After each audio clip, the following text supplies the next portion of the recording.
Mais voilà, enfin, c'est vrai. Il y a Letty Mathieu qui nous dit également qu'il y a l'IG du Galion, la baie du Galion, effectivement. Oui, c'est une IG, oui. Je savais pas ça. Exact. Et là, pour le coup, là, on parle très bien de l'IG du Galion comme Une identité rattaché propre, à son quoi. terroir. Mhm. C'est ce que je disais un peu plus tôt. C'est vraiment Sur Foursquare. à la Foursquare un peu. Bah, ouais, écoute. Dites donc, tout le monde s'est mis sur 131 pour cela. Bah, bien évidemment, écoute Alex, pour qui tu te prends. J'ai dit mon meilleur pige. Hein, on est au top J'ai du mis mon swing, unique là. polo. Voilà. Enfin voilà. D'ailleurs, Benoît, il me semble qu'il y a une IG dont on n'a pas parlé et qui a pourtant une caractéristique bien spécifique, c'est l'IG philippine où il faut vraiment que ce soit de la merde. Et ça, c'est Alors, très important. alors, attends. Je vais te reprendre. Parce que nous avons quand même découvert avec Jerry qu'il existait effectivement un autre rhum philippin qui, pour le coup, était fait à partir de jus de canne et qui était très bon. Ah, bah, Il comme n'existe quoi, pas tu vois. encore dans nos contrées. On l'a Tout dégusté. arrive. On l'a dégusté à Singapour. Alors, par contre, Ouais, exactement. Et c'était quoi, vraiment pas mal du tout. est-ce que tu te souviens du nom, Jerry? Non, faudrait que je regarde les photos, mais là, non, je m'en souviens pas. Je sais que quelques personnes, justement, qui étaient en Asie là récemment, l'ont goûté également.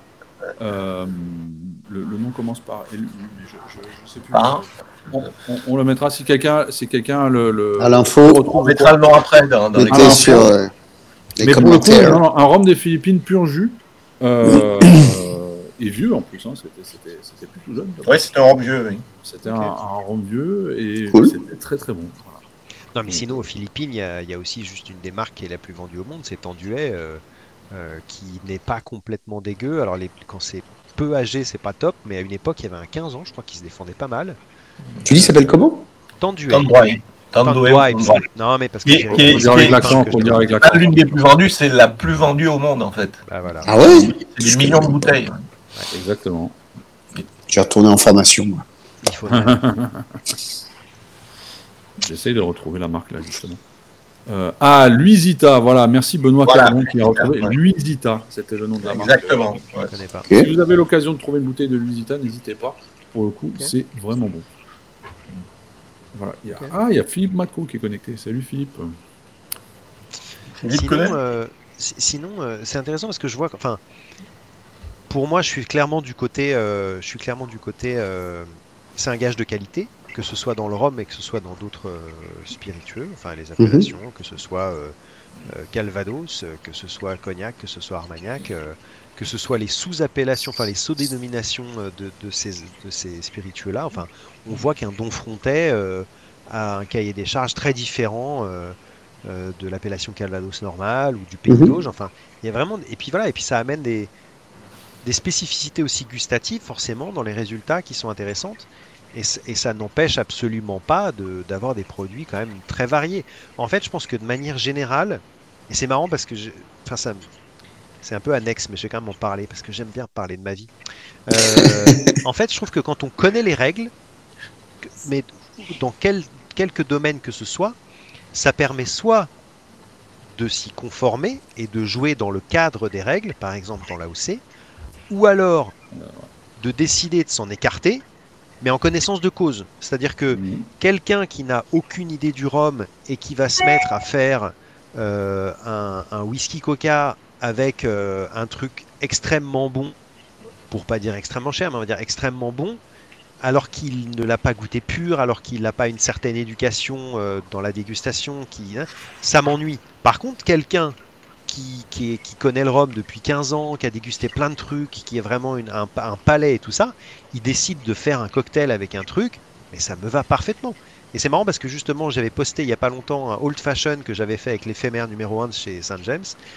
Et il y a quelqu'un qui dans les commentaires... insulté pas qui m'a insulté, mais qui m'a dit « Ah bah non, mais vraiment, alors... avec une bouteille de cet âge-là, à ce prix-là... Est-ce qu'il s'est désabonné de ta page? J'en sais rien, mais... Alors pour le coup, avec ouais. Dirk ici en Allemagne, récemment, pour le coup, on a une émission également en allemand. Les lundis sur la chaîne du Rhum Depot. Et, Deutsch. Ça s'appelle comment? Monday Rhum Rum Day. Depot. Voilà. D'accord. Et bref, et on a quand même fait un rhum coca avec un Hamden 1990 de 32 ans en Sea Diamond Age. Et je dois vous avouer que c'était le meilleur rhum coca que j'ai pu boire de même. Oui, bah, ça me Alors, semble. ce fut un coca de qualité. Hein. Ce fut un coca de qualité. Ce n'était pas du Coca-Cola. C'était un Notre Cherry marque, Coke, quoi. disponible sur le marché. C'était un Coca Il Zéro. y a meilleur que Coca-Cola. Je sais pas. Parlons pas de ça. Je suis pas spécialiste, mais on pourra faire une dégustation si tu veux à Ah, l'occasion. c'est bien quand tu viendras, je te ferai du Hamden Coca. Hamden Coca, ouais, c'est très bien. Non, mais Laurent, tu as tout à fait raison sur ton exemple, d'autant plus que moi, j'avais déjà eu le cas une fois d'être tout content de publier une photo d'un tiponche avec le biel bio. Je venais de recevoir la bouteille, j'étais super content. Avec un glaçon en forme de flingue.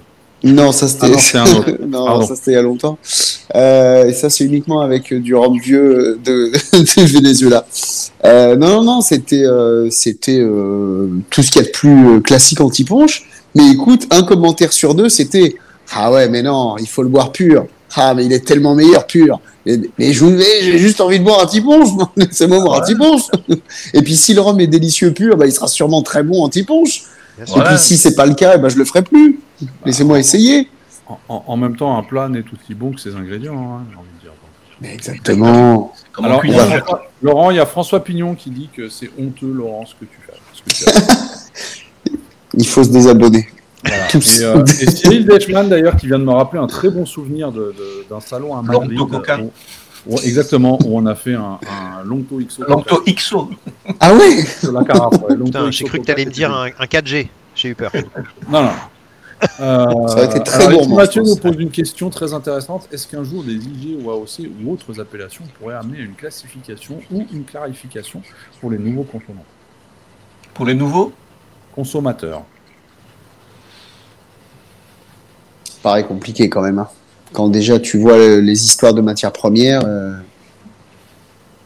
Déjà, il faudrait amener une seule classification pour tout le monde, je ne pense pas. Compliqué. Ouais, non, ça paraît très. C'est compliqué, on en avait déjà parlé dans l'émission, mais déjà les législations sont différentes entre l'Europe et les États-Unis ou le CARICOM, donc faire une classification, ça devient non plus. Très compliqué. C'est-à-dire que classifier les ROM, au final, c'est très très compliqué. Oh, ouais. Un exercice très complexe. Alors, il y en a plusieurs qui ont tenté. Hein. Il n'y a pas eu que la classification de Bucla, bien évidemment, il y en a eu beaucoup d'autres.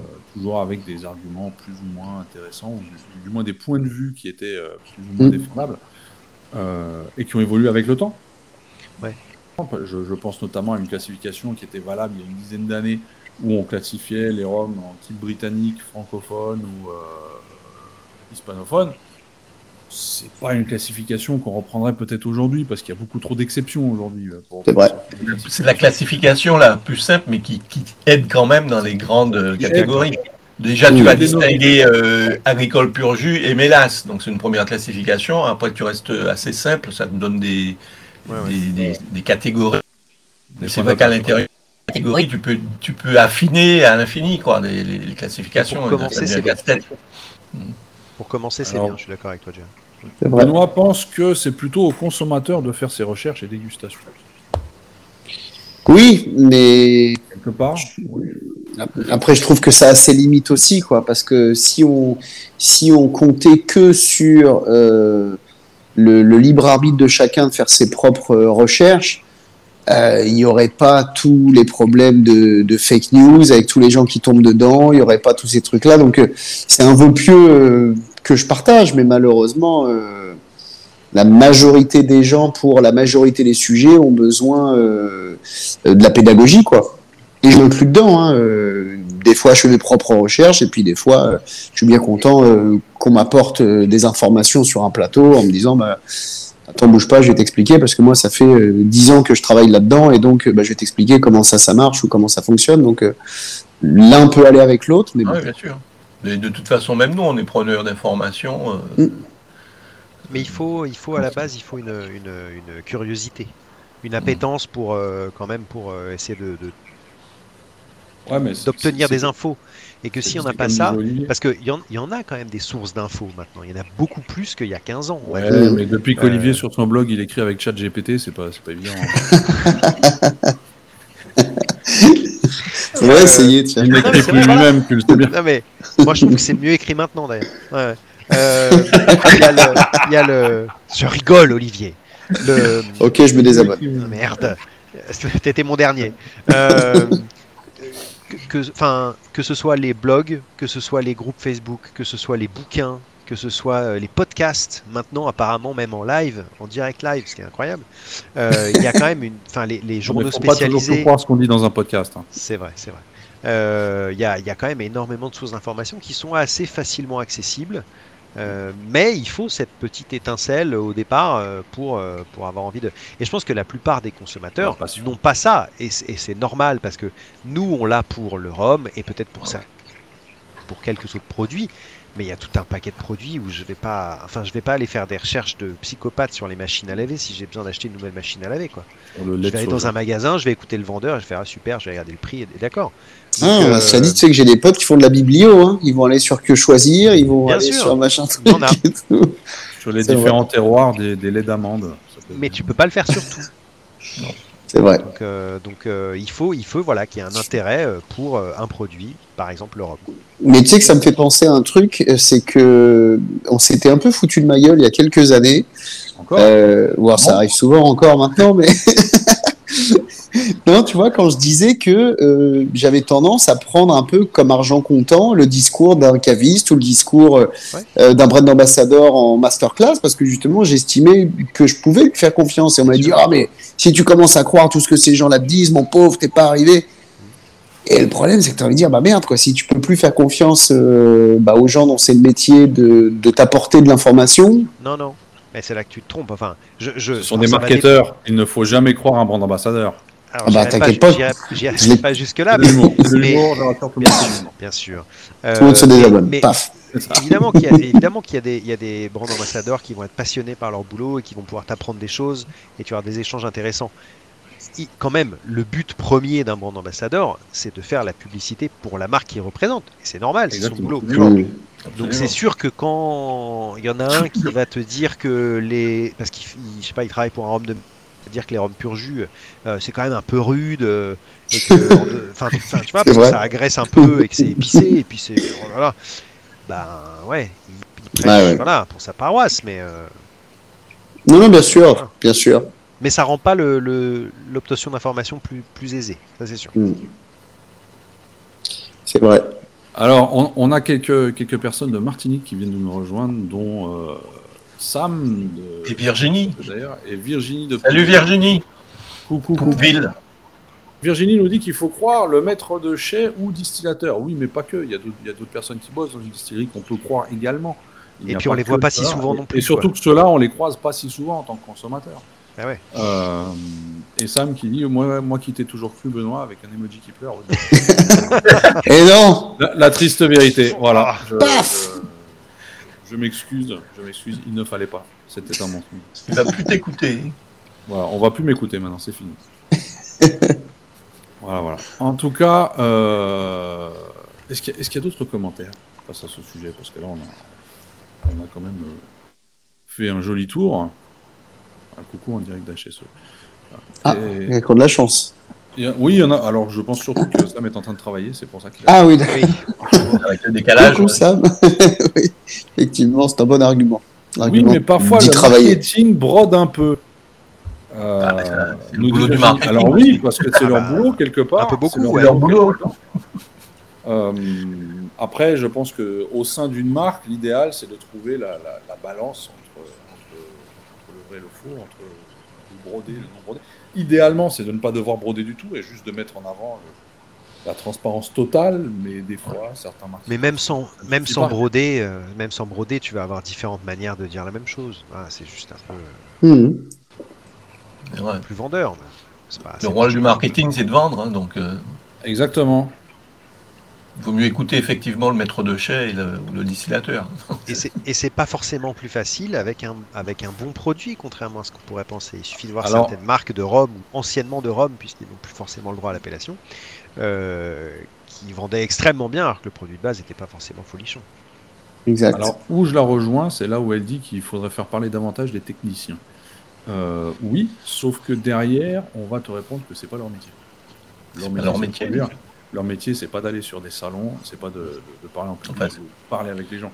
Alors que ce soit occasionnel, je suis entièrement d'accord, mais derrière, vous pouvez pas ou difficilement passer votre temps toutes les semaines sur des salons pas des et commerciaux. en même temps faire votre job à la distillerie. Donc faut à un moment trouver un point entre les deux, mais je pense que voilà, c'est une question de balance au sein d'une marque. Et puis il y a un paquet de techniciens qui sont juste qui ont autre chose à faire, comme tu dis Benoît, et puis il y en a d'autres qui sont pas des communicants pour un sou, quoi. Non, et puis excuse-moi, puis tu as des techniciens qui te disent qu'ils boivent pas de drogue. Hein, donc ils boivent autre chose, donc là ça devient compliqué. Mais bon, ça n'a pas vraiment de lien avec l'appellation, tout ça. Hein, c'est dans n'importe quel. C'est vrai. Oui, c'est sûr. Mais après, c'est vrai que voilà, certains techniciens ne sont pas des communicants, ne souhaitent tout simplement pas communiquer parce qu'ils estiment que c'est pas leur boulot. Ouais. Et puis c'est tout. Donc, et ne connaissent que leurs produits, ils ne connaissent pas les autres produits. Ils ne connaissent que leurs produits, d'autant plus. Voilà, c'est ça. Enfin voilà. Bon, cette émission, ce premier live touche déjà à sa fin. J'espère que ça vous a plu. Si ça vous a plu, n'hésitez pas à nous dire dans les commentaires. Ça fait toujours plaisir. Après, de toute façon, cette émission se retrouvera comme le podcast audio sur toutes les différentes plateformes à partir de dimanche, comme d'habitude. Et si ce format vous convient, écoutez, pourquoi pas. Je ne sais pas, vous chers confrères, est-ce que ce format vous plaît de faire ça en live? Oui, je trouve ça très bien. Je pense que ça met une petite pression. C'est bien parce que Olivier fait moins l'idiot, donc c'est... Et moi, j'allais dire qu'on n'est plus les seuls trois à devoir supporter sa tronche. Voilà. Ouais, ça va. Oh là là. Parfait, ok. C'est ça.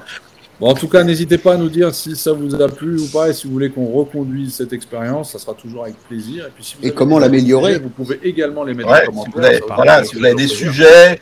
Si vous avez des suggestions pour qu'on l'améliore, on est preneur. Ouais. Voilà, il y a Isa Dollar qui nous dit qu'elle a bu nos paroles. Voilà, ça c'est. Mais Isa, elle est adorable, c'est pour ça. Voilà. Et Sam nous propose un live depuis chez lui. Alors ça, je ne vais pas te rater. Il nous envoie les billets, c'est bon. Hein. Non, mais attends. Écoute, on envoie un mail tout de suite à la bonne personne chez eux. Et on arrive demain. Non, mais je vais pas le rater sur ce coup-là. Il sait pas dans quelle merde il vient de se fourrer. Mais on en avec grand plaisir. Nous, on prend tout ce qui est cadeau, invitation, pas de problème. On est totalement correctible. Non, mais là, il fait le malin. Là, il dit rhum et cigare à la main et tout. Non, mais fais attention. Avec plaisir. Bon, on arrive. On fera l'émission rhum cigare chez lui. Il nous envoie les billets. Il faudra juste assurer la connexion au Gros Morne. Mais à part ça. Bon, chers amis, je vous remercie en tout cas d'avoir participé à cette émission. D'avoir participé en direct. Et puis, on se dit à dans 2 semaines pour un nouveau live. Et puis voilà. Et salut tout le monde. Régulièrement, toutes les 2 semaines, tout au long de cette année pour cette 4e saison. Voilà. Yes. Merci beaucoup à tous et à bientôt. À bientôt. Prenez soin de vous. Ciao.